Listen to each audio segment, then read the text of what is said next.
வணக்கம். கிறிஸ்தவர்கள் மத்தியில் மிகவும் பரிச்சயமான ஒரு வார்த்தை உபவாசமாகும்.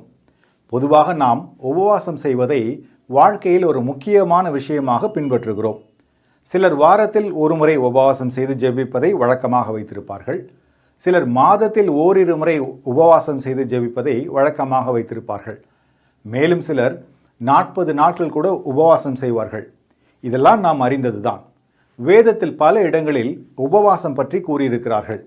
சாதாரண குடிமகன் முதல் ராஜா வரை உபவாசம் செய்தார்கள் என்று நாம் வாசித்திருக்கிறோம். அவ்வளவு ஏன், ஆண்டவராகிய இயேசு கிறிஸ்துவும் தம் ஊழியத்தை துவக்கிறதுக்கு முன்பதாக 40 நாட்கள் உபவாசித்தார் என்பதும் நாம் அறிந்ததுதான். இவ்வாறு நாங்கள் உபவாசித்து ஜெபித்த போது பல நன்மைகளை பெற்றுக்கொண்டோம் என்று பலர் சாட்சி கூறியிருக்கிறார்கள். சிலர் தங்களுடைய இளம் வயதில் அதிக நாட்கள் உபவாசம் செய்வார்கள். பின்பு நாட்கள் செல்ல செல்ல வயதாகிவிடும். அப்போது பல நாட்கள் உபவாசம் செய்யும் முறைகளெல்லாம் மாற்றப்பட்டு ஓரிரு நாட்கள் உபவாசம் செய்வார்கள்.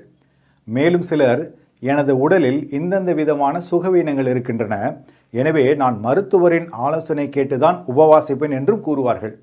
எனவே எத்தனை மணி நேரம் உபவாசிக்க வேண்டும், எத்தனை நாட்கள் உபவாசிக்க வேண்டும், எப்பொழுது உணவு எடுத்துக்கொள்ளலாம் என்பது அவரவரை பொறுத்தது.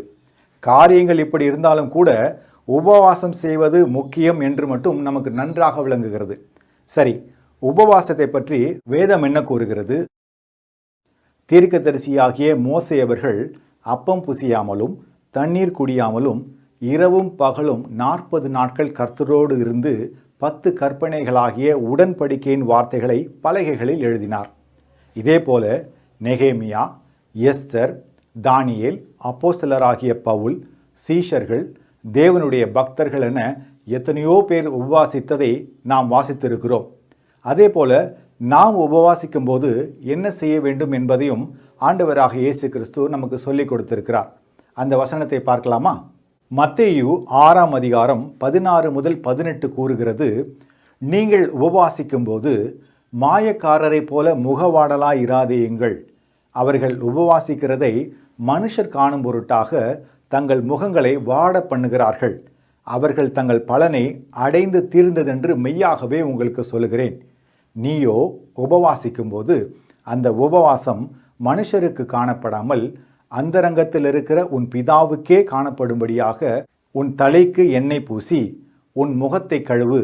அப்பொழுது அந்தரங்கத்தில் பார்க்கிற உன் பிதா வெளியரங்கமாய் உனக்கு பலனளிப்பார்.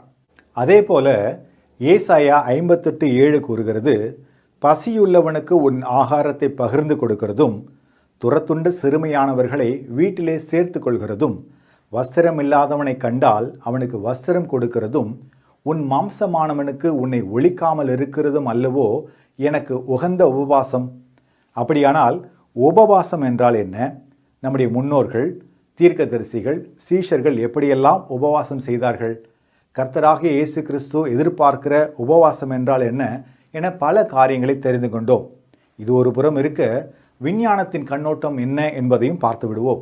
சரியான முறையில் செய்யப்படும் உபவாசம், அதாவது ஃபாஸ்டிங், உடலில் பல நன்மைகளை கொண்டு வருகிறது என்று கண்டுபிடித்திருக்கிறார்கள்.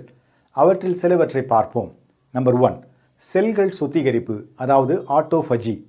நம்முடைய உடல் நாம் சாப்பிடக்கூடிய உணவிலிருந்து தனக்கு தேவையான எரிசக்தியை எடுக்கும். அதுவே நாம் உணவு அருந்தாமல் ஃபாஸ்டிங் செய்யும்போது உடலுக்கு புதிய எரிசக்தி, அதாவது குளுக்கோஸ் வராது. அப்பொழுது உடல் சேதமடைந்த செல்களை உடைத்து அதிலிருந்து ஆற்றலை எடுக்கும். இந்த முறையை ஆட்டோஃபஜி என்று அழைக்கிறார்கள். ஆட்டோஃபஜி சேதமடைந்த செல்களை அகற்றி உடலை சுத்தம் செய்கிறது. புற்றுநோய் அபாயத்தை குறைக்கிறது. முதுமையை தாமதப்படுத்துகிறது. உடலை இளமையாக வைத்துக் கொள்கிறது. நோய் எதிர்ப்பு சக்தியை அதிகரிக்கிறது. நம்பர் 2, எடை குறைவு.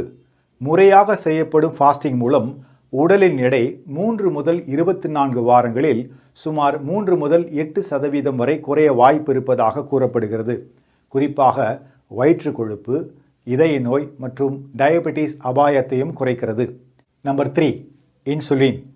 ஃபாஸ்டிங் செய்வது இன்சுலின் உணர்திறனை, அதாவது சென்சிட்டிவிட்டியை மேம்படுத்துகிறது என்றும் இரத்தத்தில் இன்சுலின் அளவை குறைக்கிறது என்றும் கண்டுபிடிக்கப்பட்டிருக்கிறது. சில ஆய்வுகளில் ஃபாஸ்டிங் இருப்பது டைப் 2 டயபெட்டிஸ் அபாயத்தை 30 முதல் 40% வரை குறைப்பதாகவும் கூறப்படுகிறது. மேலும் உடலில் உள்ள வீக்கம், அதாவது இன்ஃப்ளமேஷன் மற்றும் உள் உறுப்புகளின் கொழுப்பையும் குறைக்கிறது. நம்பர் 4, இதய ஆரோக்கியம். ஃபாஸ்டிங் செய்வது எல்டிஎல் கொலஸ்ட்ரால் மற்றும் ட்ரைகிளிசரைட்ஸை குறைக்கிறது. இதனால் இதய நோய் அபாயமும் குறைக்கப்படுகிறது. நம்பர் 5, பிற நன்மைகள். ஃபாஸ்டிங் செய்யும்போது ஜீரண உறுப்புகளுக்கு நல்ல ஓய்வு கிடைக்கிறது, எதிர்ப்பு சக்தி அதிகரிக்கிறது, மன அழுத்தம் குறைகிறது, மூளைக்கு நன்மைகள் கிடைக்கிறது. அது மட்டுமல்லாமல் மனிதரின் ஆயுள் நாட்கள் அதிகரிக்கவும் வாய்ப்பு இருக்கிறது. பார்த்தீர்களா, உபவாசத்திற்கு எத்தனை நன்மைகள். நாம் ஆண்டவருடைய சமூகத்தில் காத்திருந்து உபவாசம் பண்ணி ஜெபிக்கும்போது கர்த்தர் பல ஆவிக்குரிய நன்மைகளை தருவது மட்டுமின்றி மறைமுகமாக எத்தனையோ நன்மைகளை நம்முடைய சரீரத்தில் இயற்கையாகவே வைத்திருக்கிறார் என்பது நமக்கு பெரிய ஆச்சரியத்தையும் விழிப்புணர்வையும் தருகிறது.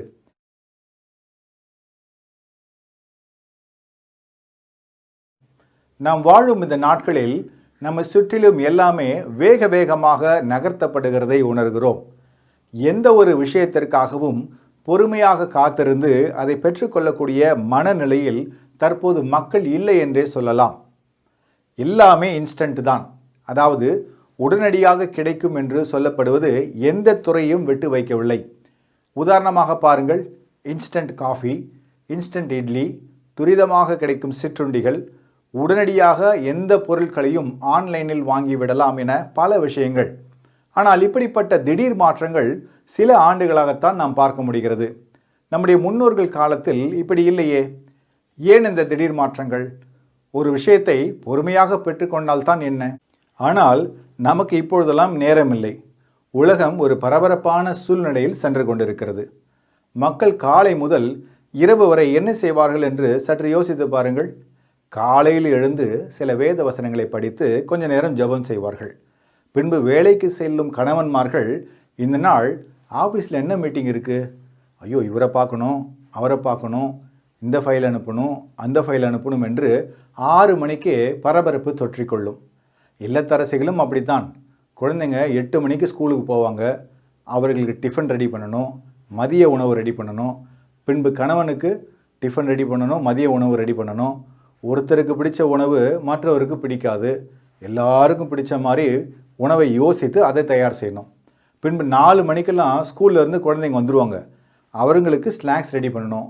பின்பு ஹோம்ஒர்க் செய்ய ஹெல்ப் பண்ணணும். இப்படி அந்த நாளுக்குரிய எல்லா விஷயங்களுமே காலை 6 மணிக்கே ஞாபகத்துக்கு வந்து பரபரப்பு தொற்றிக்கொள்ளும். வேதம் என்ன சொல்கிறது? அந்த வசனத்தை பார்ப்போமா? ஏசாயா 40, 30, 31 கூறுகிறது, இளைஞர் இளைப்படைந்து சோர்ந்து போவார்கள், வாலிபரும் இடறி விழுவார்கள். கர்த்தருக்கு காத்திருக்கிறவர்களோ புது பலனடைந்து கழுகுகளைப் போல செட்டைகளை அடித்து எழும்புவார்கள். அவர்கள் ஓடினாலும் இளைப்படையார்கள், நடந்தாலும் சோர்ந்து போகார்கள். பல முறை இந்த வசனத்தை நாம் வாசித்திருக்கிறோம். இதன் அர்த்தம் நமக்கு நன்றாக தெரியும். இந்த வசனத்தை அடிப்படையாக வைத்துக்கொண்டு காத்திருத்தலை பற்றி விஞ்ஞானம் என்ன சொல்கிறது என்று அந்த கோணத்தையும் பார்த்து விடுவோம். குறைந்தபட்சம் ஒரு நாளைக்கு 6000 நினைவுகள் நம்முடைய மனதில் அல்லது மூளையில் வரும் என்று கூறப்படுகிறது.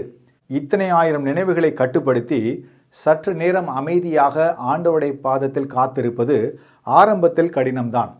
ஆனால் எந்த விதமான நினைவுகளும் சிந்தனைகளும் இன்றி அமைதியோடும் பொறுமையோடும் காத்திருப்பது சரீரத்தில் பல நன்மைகளை உண்டு பண்ணும் என்று விஞ்ஞானிகள் கண்டறிந்திருக்கிறார்கள். அதையும் பார்த்து விடுவோமா? நம்பர் 1, காத்திருப்பது மன அழுத்த ஹார்மோனை குறைக்கிறது. நாம் கவலைப்படும் போது கார்டிசால் என்ற ஹார்மோன் அதிகரிக்கும். இது அதிகமானால் இதய நோய், உயர் இரத்த அழுத்தம், மன அழுத்தத்தை ஏற்படுத்தும்.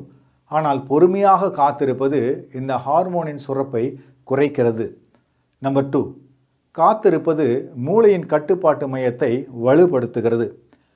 நம் மூளையில் ப்ரீஃப்ரான்டல் கார்டெக்ஸ் என்ற ஒரு பகுதி இருக்கிறது. இதுதான் விவேகமாக யோசிக்கும் பகுதி. அவசரமாக முடிவெடுப்பவர்கள் இந்த பகுதியை சரியாக பயன்படுத்துவதில்லை. பொறுமையாக காத்திருப்பவர்கள் நன்றாக சிந்தனை செய்து இந்த பகுதியை பயன்படுத்தி நல்ல முடிவுகளை எடுக்கிறார்கள். நம்பர் 3, காத்திருப்பது உணர்ச்சி நிலைத்தன்மையை தருகிறது. அவசரமாக வாழ்பவர்கள் சீக்கிரமாக கோபம், கவலை அல்லது மனசோர்வு அடைவார்கள். ஆனால் காத்திருக்கும் பழக்கம் உள்ளவர்களால் உணர்ச்சிகளை கட்டுப்படுத்த முடியும். நம்பர் 4, காத்திருப்பது டோபோமைன் உற்பத்தியை அதிகரிக்கிறது. டோபோமைன் என்பது மூளையில் சந்தோஷம் தரும் ரசாயனமாகும். நம்பிக்கையுடன் காத்திருக்கும் போது டோபோமைன் அதிகரித்து நம்மை உற்சாகமாக வைத்திருக்கும். நம்பர் 5, காத்திருப்பது உறவுகளை மேம்படுத்துகிறது. ஒருவருக்கு காத்திருக்க தெரியாமல் இருந்தால் எளிதில் சண்டைகளும் கோபங்களும் வரும். பொறுமையாக காத்திருப்பவர்கள் மற்றவர்களை புரிந்து கொள்ளவும் மன்னிக்கவும் தெரிந்தவர்களாக இருப்பார்கள். நம்பர் 6, காத்திருப்பது நோய் எதிர்ப்பு சக்தியை அதிகரிக்கிறது. ஜெபம், வேத தியானம், அமைதியான காத்திருப்பு நோய் எதிர்ப்பு சக்தியை அதிகரிக்கிறது. நம்பர் 7, பிற நன்மைகள். காத்திருப்பது சகிப்புத்தன்மையை உருவாக்குகிறது. நல்ல முடிவுகளை எடுக்க உதவுகிறது. பார்த்தீர்களா, கர்த்தருக்காய் காத்திருப்பது நம்முடைய ஆவிக்குரிய வாழ்க்கையில் பல நன்மைகளை தருவது மட்டுமின்றி நம்முடைய சரீரத்திலும் வாழ்விலும் பல நன்மைகளை தருகிறது என்பதை நாம் மறுக்க முடியாது. இந்த கண்ணோட்டத்தோடு மீண்டும் அந்த வசனத்தை வாசிப்போமா?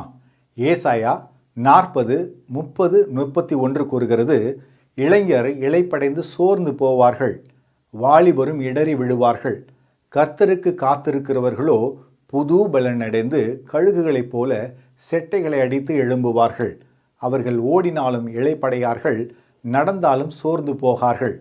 வேதம் சத்தியம், சமூலமும் சத்தியம். மீண்டும் இன்னொரு நிகழ்ச்சியில் சந்திக்கிறேன். வணக்கம்.